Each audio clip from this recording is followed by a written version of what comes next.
Hello friends, അങ്ങനെ നമ്മളെല്ലാവരും കാത്തിരുന്ന നടിപ്പിൻ നായകൻ സൂര്യയുടെ കങ്കുവ തിയേറ്ററിലേക്ക് എത്തിയിരിക്കുകയാണ്.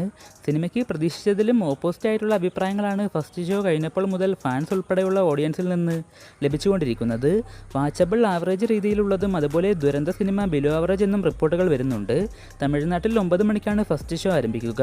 ചിത്രം അവിടെ എന്ത് അഭിപ്രായം നേടുമെന്ന് കുറെ കൂടി കഴിഞ്ഞ് മാത്രമേ അറിയാൻ സാധിക്കൂ. എന്തായാലും സൂര്യ ആരാധകർക്കും കങ്കുവ ടീമിനും വിഷമം ഉണ്ടാക്കുന്ന പോലത്തെ റിപ്പോർട്ടുകളാണ് ഇപ്പോൾ വന്നുകൊണ്ടിരിക്കുന്നത്. എൻ്റെ പേഴ്സണൽ റിവ്യൂ ഞാൻ ഇന്ന് വൈകിട്ട് തന്നെ ഇടുന്നതായിരിക്കും. ചില പ്രശ്നങ്ങൾ കൊണ്ട് വൈകിട്ടത്തെ ഷോ മാത്രമേ കാണാൻ സാധിച്ചുള്ളൂ. അപ്പോൾ നിങ്ങൾ സിനിമ കണ്ടിട്ടുള്ളവർ നിങ്ങളുടെ അഭിപ്രായങ്ങളൊക്കെ തീർച്ചയായും താഴെ പങ്കുവെക്കുക.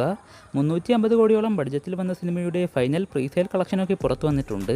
കേരളത്തിൽ നിന്ന് 2,43 ലക്ഷം രൂപയോളമാണ് പ്രീസെയിൽ കളക്ഷനായി ചിത്രം ഫസ്റ്റ് ഡേ സ്വന്തമാക്കിയത്. ഫാൻ ഷോയുടെ ഇല്ലാതെയാണ് ഇത്. ഫാൻ ഷോ കൂടി ആടാക്കിയാൽ 3,80 ലക്ഷം രൂപയോളം പ്രീസെയിൽ വരും. തമിഴ്നാട്ടിൽ നിന്ന് 6,15 ലക്ഷം രൂപയും തെലുങ്കിൽ നിന്ന് 2,18 ലക്ഷം രൂപയും കർണാടകയിൽ നിന്ന് 1,07 ലക്ഷം രൂപയും റെസ്റ്റ് ഓഫ് ഇന്ത്യയിൽ നിന്ന് 67 ലക്ഷവും ഫസ്റ്റ് ഡേ അഡ്വാൻസ് ബുക്കിങ്ങിലൂടെ ചിത്രം സ്വന്തമാക്കിയിട്ടുണ്ട്. ഇന്ത്യയിൽ നിന്ന് ആകെ മൊത്തത്തിൽ 12,51 ലക്ഷം രൂപയും ഓവർസീസിൽ നിന്ന് 5,49 ലക്ഷം രൂപയും കിട്ടിയിട്ടുണ്ട്. 18 കോടി രൂപയാണ് കങ്കുവയുടെ first day total presale collection. വളരെ വലുതെന്ന് പറയാനില്ലെങ്കിലും ഒരു ഡീസൻറ്റ് രീതിയിലുള്ള അഡ്വാൻസ് ബുക്കിംഗ് തന്നെ സിനിമയ്ക്കുണ്ടായിരുന്നു. സിനിമയുടെ പ്രീസെയിൽ കളക്ഷൻ കൂടാതെയുള്ള ഫസ്റ്റ് ഡേ കളക്ഷനൊക്കെ വരുമ്പോൾ തന്നെ അപ്ഡേറ്റ് ചെയ്യുന്നതായിരിക്കും. അപ്പോൾ സിനിമയുടെ റിവ്യൂസും കളക്ഷനും ഒക്കെയായി മറ്റൊരു വീഡിയോയിൽ കാണാം.